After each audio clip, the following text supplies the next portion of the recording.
제가 캐나다 와서 우리 귀한 성도님들을 만나 함께 예배할 수 있는, 말씀을 나눌 수 있는 은혜를 주신 하나님 앞에 감사를 드리고 귀한 분들 만나게 돼서 진심으로 반갑습니다.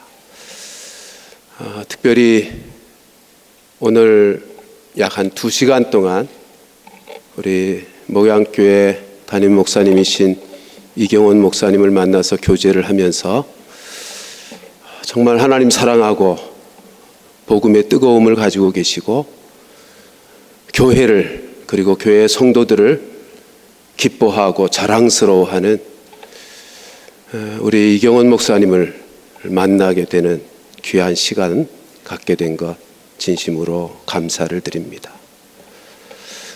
목양교회라고 하는 교회 이름이 참 좋습니다. 제가 목양교회라는 이름을 듣는 순간 시편 23편 말씀이 생각이 났습니다. 아마도 우리 목양교회 성도들께서 목양교회를 위해서 기도할 때마다, 그리고 생각할 때마다 목양하시는 주님, 푸른 초장에 누이시고 실만한 물가로 늘 인도하시는 그 주님을 거듭거듭 확인하게 되실 것이고, 확신하며 그 주님을 따라 살아갈 수 있겠기 때문입니다. 얼마나 이름이 좋은지. 사랑하는 성도들이여, 시편 23편에 다윗이 고백하는 것처럼 언제나 우리의 영혼을 소생시키시는 그 주님의 목양, 그리고 험하고 어지럽고 죄악 많은 이 세상 속에서 의의 길로 인도하시고 생명의 길로 인도하시는 목양의 그 주님을 따라 살아가는 그것만이 이 험악하고 어지러운 이 마지막 시대를 살아가는 우리 모두에게 살 길이 될 것이고, 세상에서 승리하며 그리고 안전하게 살아가게 되는 길일 줄로 믿습니다. 목양교회를 섬기면서, 위에서 기도하면서 서로 교제하면서 이 아름다운 목양의 주님을 늘 경험하며 살아가는 축복이 있기를 주님의 이름으로 축원합니다. 목양교회라고 하는 이 이름이 오늘 전하고자 하는 말씀에 답을 주는 것 같아 또한 몹시 좋았습니다. 오늘 설교 제목이 무엇입니까? 본이 되는 삶을 살자입니다. 여러분, 본이 되는 삶을 산다는 건 우리 신앙생활에 있어서 정말 필요하고 좋은 것이고 중요한 것이죠. 그럼에도 불구하고 우리에게 여간 부담스러운 것이 아니고 도전을 주는 그런 주제가 아닐 수가 없습니다. 왜냐하면 우리 모두가 죄성을 가진, 타락한 죄성을 가지고 있어서 늘 실수하고 넘어지고 죄 가운데 살아갈 수밖에 없는 인생들 아닙니까? 그러니 어찌 본을 보이는 인생이 될 수 있단 말입니까? 어쩌면 힘든 정도가 아니라 불가능한 것일 수 있습니다.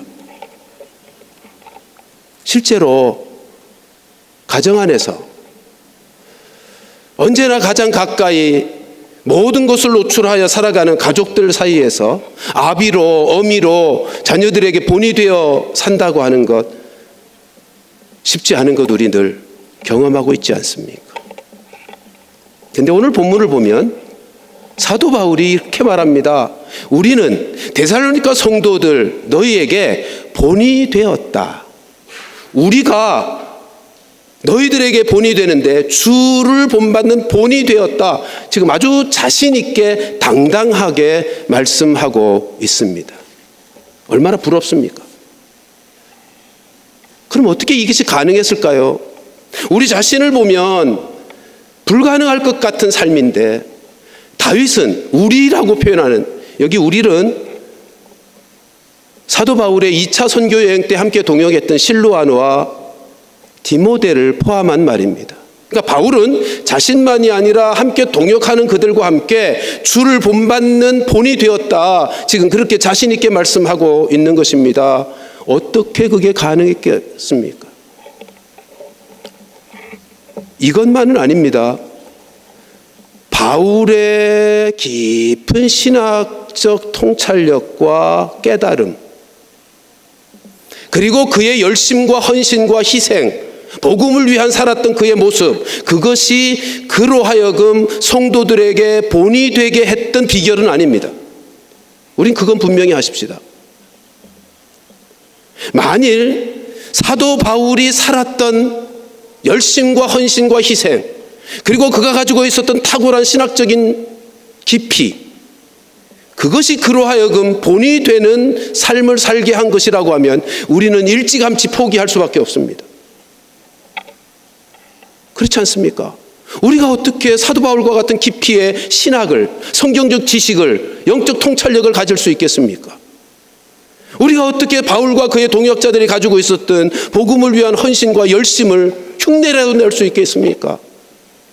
그들은 옥에도 갇히고 매를 맞고 가난과 목숨이 강의 위험, 바다의 위험, 온갖 목숨의 위협 앞에서도 굴하지 않고 복음을 위해서 살았던 인생들입니다. 우리가 어떻게 그 흉내라도 내겠습니까? 결코 사도 바울과 그의 일행들이 가졌던 영적 지식이나 깊은 통찰력이나 그들의 열심과 헌신 때문에 그들이 본이 되는 인생이 된 것은 아니라는 사실입니다. 우리가 잘 알다시피 사도 바울은 우리와 똑같은 인생, 죄성을 가지고 있는 인생으로서 자신의 모습 때문에 탄식하고 절망했던 사람입니다.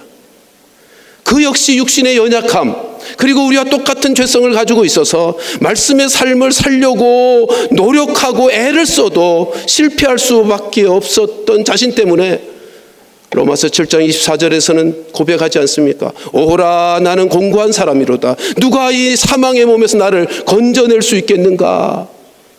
우리와 똑같은 탄식을 하던 사람입니다. 그러면 도대체 어떻게 사도 바울은 본이 되는 인생을 살 수 있었겠습니까? 사도 바울이 깨달은 은혜 때문입니다. 여러분, 로마서의 말씀은 7장 24절로 끝나지 않습니다. 이어지는 8장 말씀에 사도 바울이 고백하는, 환호하는 그 깨달음으로 말미암아 사도 바울은 본이 되는 인생이 될 수 있었던 것입니다. 그 말씀이 로마서 8장 1절 2절입니다. 우리 같이 한번 읽어보실까요? 같이 읽습니다. 시작. 그러므로 이제 그리스도 예수 안에 있는 자에게는 결코 정죄함이 없나니 이는 그리스도 예수 안에 있는 생명의 성령의 법이 죄와 사망의 법에서 너를 해방하였음이라. 아멘. 이 말씀에는 두 가지, 예수 그리스도를 통해서 이루어진 놀라운 은혜 두 가지를 말씀하고 있습니다. 1절에서는 우리가 잘 아는 것처럼 예수님이 십자가에서 죽으시고 부활하심, 그 은혜를 믿었기에 결코 정죄함이 없게 되어진 은혜가 있다고 말씀하고 있습니다. 이 자리에 있는 우리 모두는 예수님이 우리의 죄를 위해서 십자가에서 다 죄 문제 해결해 주셨고 부활하여 살려주시는 영으로 우리 가운데 오셔서 이제는 우리는 여전히 죄인일지라도 결코 정죄함을 받지 아니하는 복된 인생 되어진 것을 믿는 분들인 줄로 믿습니다. 정죄함을 받지 않는 은혜가 있습니다. 근데 예수 그리스도 안에서 누리는 놀라운 은혜는 그것으로 끝나지 않습니다. 두 번째 은혜가 있습니다. 그것이 2절입니다. 2절 말씀은 이렇게 말씀합니다. 우리에게 새로운 삶의 방식이 있게 되었다는 것입니다. 우리의 삶의 새로운 삶의 역사가 작동되게 되었다는 것입니다. 예수 그리스도로 말미암아 그분의 십자가의 죽으심, 대속의 죽으심과 부활로 말미암아 우리는 더 이상 죄와 사망의 법의 아래에서 살지 않고 거기서는 해방되었고 생명의 성령의 법 아래에서 살 수 있게 되는 우리의 삶 속에 새로운 역사가 작동되었다고 예수 그리스도로 말미암아 이루어진 놀라운 은혜를 선포하며 환호하고 있습니다. 여기서 법이라고 하는 단어는 다스림 혹은 지배 원리 그런 뜻입니다. 우리는 더 이상 예수 그리스도께서 십자가에서 피 흘려 대속의 은혜를 베풀어 주셨기에 더 이상 죄와 사망의 다스림 안에 살지 않아도 되는 인생이 되었습니다. 뿐만 아니라 이제는 생명의 성령의 다스림 안에서 살아가는 새로운 방식의 삶의 인생이 되었다는 것입니다. 그렇습니다. 이제는 우리의 인생 속에 사는 삶의 방식이 달라진 것입니다. 사도 바울이 본이 될 수 있었던 것, 생명의 성령의 법, 그 다스림 안에 살 수 있는 이 비결을 깨달았기 때문인 것이에요. 더 이상 죄와 사망의 종로로 타지 아니하고 성령의 다스림과 성령의 인도하심 속에 살아가면서 말씀의 삶을 살 수 있게 되었고 예수 닮은 인격과 삶의 사람이 될 수 있었던 것입니다. 오늘 본문에서 우리와 주를 본받은 자라고 표현하지 않습니까? 무슨 말이죠? 우리를 통해서 예수님을 본받은 자가 되었다는 말이죠. 사도 바울과 그의 일행이 예수님을 본받는, 예수님의 인격과 삶을 본받는 인생이 되었고 그들의 말씀 사역을 통해서, 그들의 섬김 사역을 통해서 데살로니가 성도들도 예수 닮은 인격과 삶의 사람으로 변화될 수 있었다는 것입니다.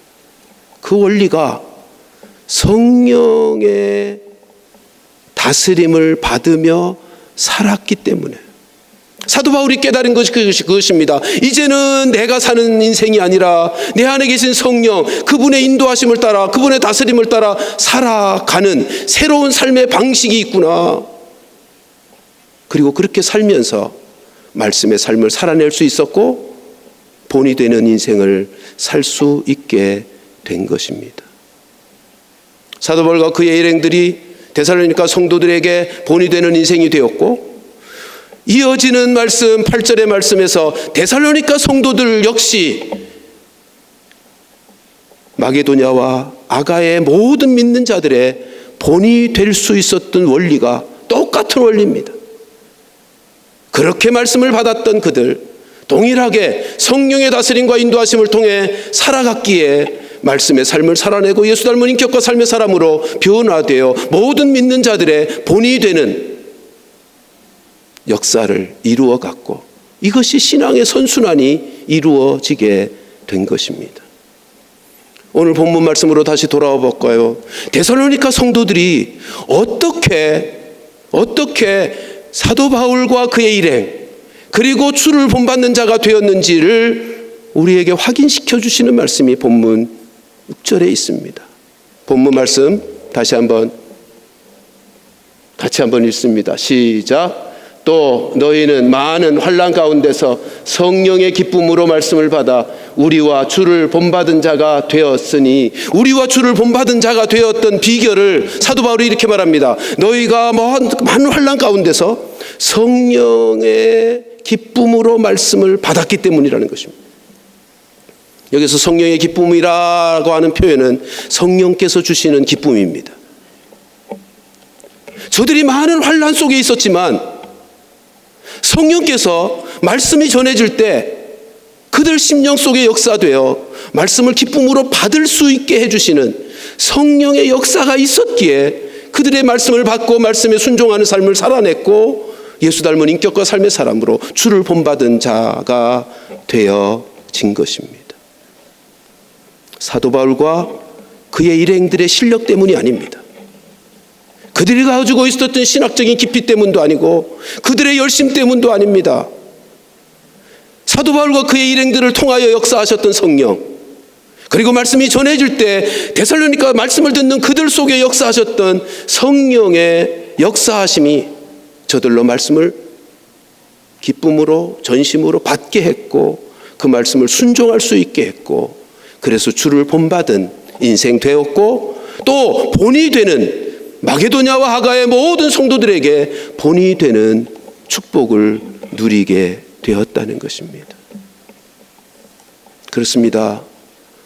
본이 되는 인생이 된다고 하는 것은 우리의 실력으로, 우리의 열심으로, 우리의 지식으로 되는 것이 아닙니다. 오직 성령의 역사하심을 통해서 이루어지는 은혜입니다. 사도 바울이 말씀을 전할 때 자신의 중심을 다 주님께 내어드리고 성령께서 이 말씀을 통해 역사하시기를 간절히 간구했고 그렇게 말씀을 전했고 듣는 데살로니가 성도들 그리고 아가야와 마게도냐에 있는 성도들 그들도 말씀을 받을 때 그들의 심령 속에 성령께서 역사하셨기에 이루어지는 은혜였다는 것입니다. 그래서 성경은 말씀합니다. 로마서 8장 14절에 하나님의 영의 인도하심을 받는 자가 곧 하나님의 아들이라. 하나님의 아들답게 살아가는 삶의 비결은 하나님의 영이신 성령의 인도하심을 받으며 살아가는 것입니다. 그렇게 살아가는 것이 이제 살아가는 신앙인의 정상적인 모습이고 그렇게 살아갈 때 신앙의 계대가 이어지고 이어지는 본이 되는 축복의 삶을 살게 되는 것입니다. 생각해 보십시오. 말씀이 전해져도 성령의 은혜가 임하지 않으면 그 말씀은 단순한 지식과 정보에 끝나버리고 맙니다. 지식과 정보라고 하는 것은 사람을 변화시키지 못합니다. 우리의 삶을 변화시키고 우리의 심령과 삶의 인격을 주님 닮은 것으로 변화시켜 갈 수 있는 능력은 오직 성령으로입니다. 사도 바울이 깨달은 것이 그것입니다. 이제는 내 실력으로 내 의지로 내 힘으로 살아가는 인생이 아니라 이제 내 안에는 생명의 성령이 작동되어 그 다스림 안에 살아갈 수 있게 되었다. 그리고 그 깨달음대로 성령의 인도하심과 다스림 아래서 살아감으로 데살로니가 성도들에게 본이 되었고 그 삶의 원리를 깨달은 데살로니가 성도들이 그렇게 살아내므로 마게도냐와 아가야의 성도들의 모든 믿는 자의 본이 되는 축복을 누리게 된 것이죠. 우리 모두가 본이 되는 인생이 되자고 하는 말씀을 드릴 수밖에 없는 이유는 오늘의 세대가 믿음의 계대를 제대로 이루어가고 있지 못한 아픔을 경험하고 있기 때문입니다. 한국교회가 많이 무너지고 있습니다. 교회 안에 중직자들의 자녀도 신앙의 계대가 이어지지 않고 있습니다. 교회 안에 주일학교들이 점점 사라지고 있습니다. 믿음의 계대가 이어지지 못하는 큰 이유 중에 하나는 두말할 것 없이 믿음의 본을 보이지 못하고 있기 때문이죠. 가정에서도 교회 안에서도. 그래서 우리의 이웃들이 우리의 자녀들이 믿음의 계대를 제대로 이어 다음 세대가 믿음의 세대로 세워지지 못하고 있는 아픔을 겪고 있는 시대입니다.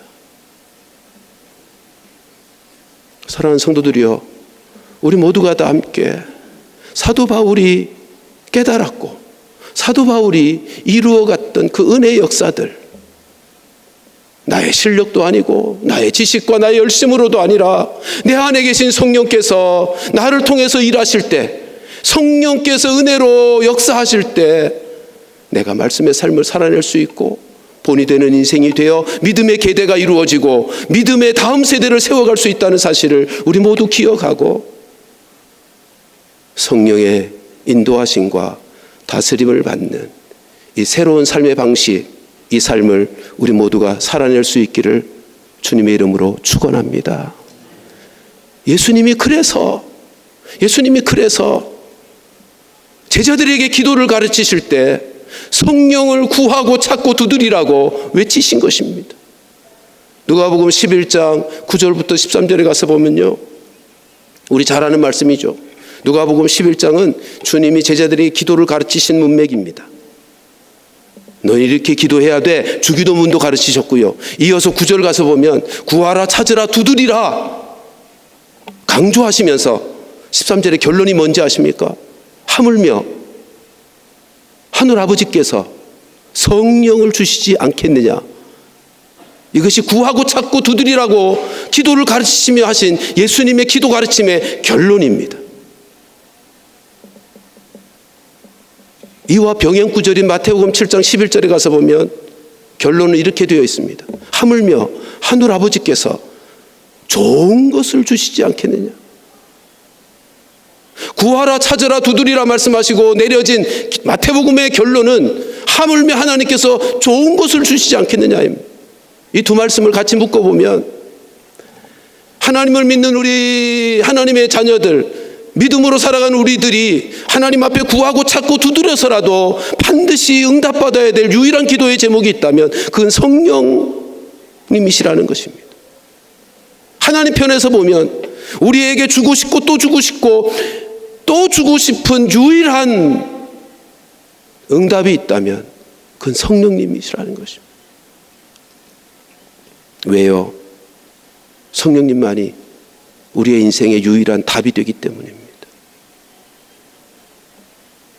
구약 성경의 결론은 절망입니다.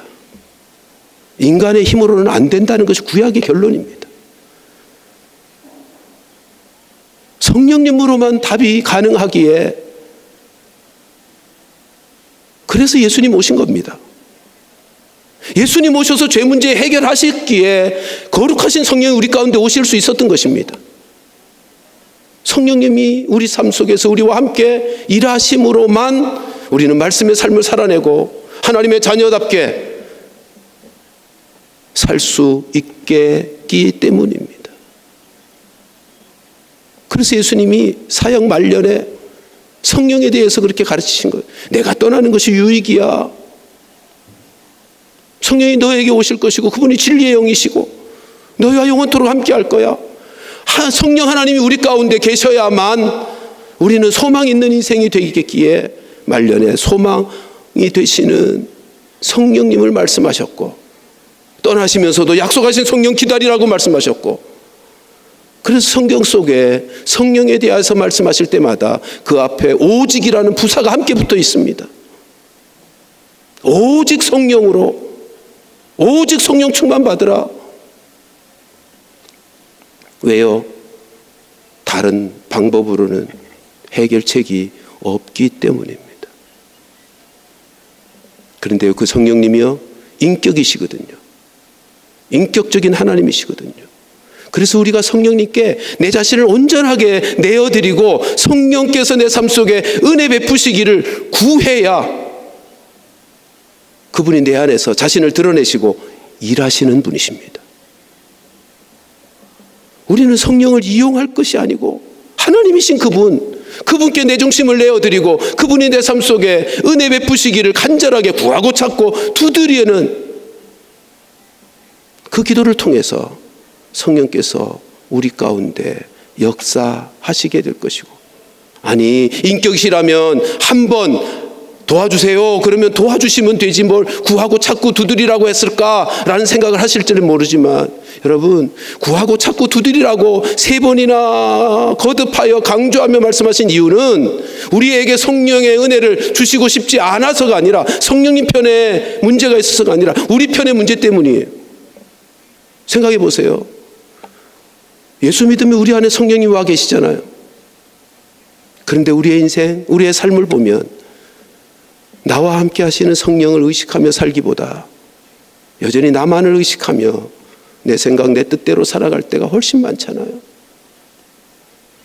성령이 내 안에 계시는데 임재하여 나와 함께 사시기를 원하시고 나를 통해서 사시기를 원하시고 나를 다스리시고 인도하시기를 원하시는데 우리는 성령에 대한 감각 없이 의식 없이 살 때가 너무 많아요. 우리의 영혼이 그렇게 무뎌 있어요. 무감각해요. 그래서 찾고 또 찾고 구하고 또 구하고 두드려서까지라도 우리의 영혼을 일깨워서 성령을 구하라는 것. 성령의 은혜를 구하고 다스림을 구하고. 사랑하는 성도들이여, 주님이 가르쳐 주신 대로 성령이 내 삶 속에서 역사하시기를 간절히 구하고 찾고 두드리는 그 성령의 역사하심 속에 말씀의 삶을 살아낼 줄 아는, 낼 수 있는 복된 인생 살아가게 되기를 주님의 이름으로 축원합니다. 한 가지 덧붙여 말씀드리고 싶은 것은 성령의 역사하심 속에는요, 두 가지 방식이 있어요. 두 가지 모습으로 드러나더라고요. 우리의 모습, 우리의 수준 때문에 두 가지 모습으로 드러나요. 하나는 조금 전에 말씀드린 것처럼 나를 온전하게 주님께 내어드리고 내 안에서 역사하시는 성령님, 그분의 다스림을 간절히 구하고 찾고 두드려서라도 그분이 내 삶 속에 나를 통해서 일하시는 그 은혜를 누리게 되면 본이 되는 인생을 살 수 있어요. 그렇죠? 내가 말씀의 삶을 살아내고 변화되어 예수 닮은 인격과 삶의 사람으로 점점 변화되어 본이 되는 인생을 살 수 있어요. 근데 두 번째, 우리 연약해서 우리 안에 여전히 죄성이 있어서 또 넘어지고 실패하잖아요. 그럴 때 성령이 하시는 일은 우리로 죄를 죄로 깨닫게 하시고 회개케 해주시는 은혜가 있습니다. 죄를 깨닫게 하시고 회개케 하시는 그 은혜를 통해서 우리를 주님 본받는 인생 되게 하고 다른 사람으로 주를 본받게 하는 본이 되는 인생을 만들어 주세요. 요한복음 16장 8절에 성령이 오시면 예수님이 그렇게 말씀하시면서 그가 죄를 책망할 것이라고 말씀하시는데 그 책망이라는 단어가 깨닫게 하신다는 말씀이에요.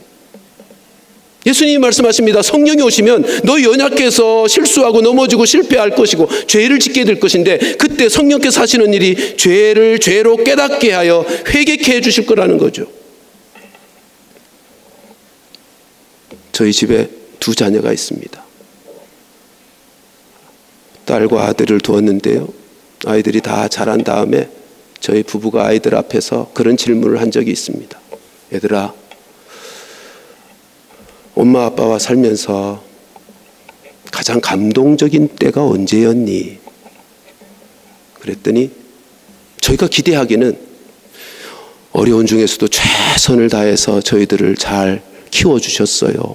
이런 돌봄을 받았어요. 뭐 이런 얘기를 하거나 엄마 아빠가 주님의 교회를 섬기면서 열심히 최선을 다해서 섬기는 것이어서 뭐 이런 얘기를 할 것을 좀 기대를 했었어요. 근데 아주 예상 외의 대답을 듣게 되었습니다. 엄마 아빠가 우리에게 무엇인가 잘못했을 때 야, 잘못했다, 미안하다, 용서해다오, 그 말을 할 때가 제일 감동적이었대요.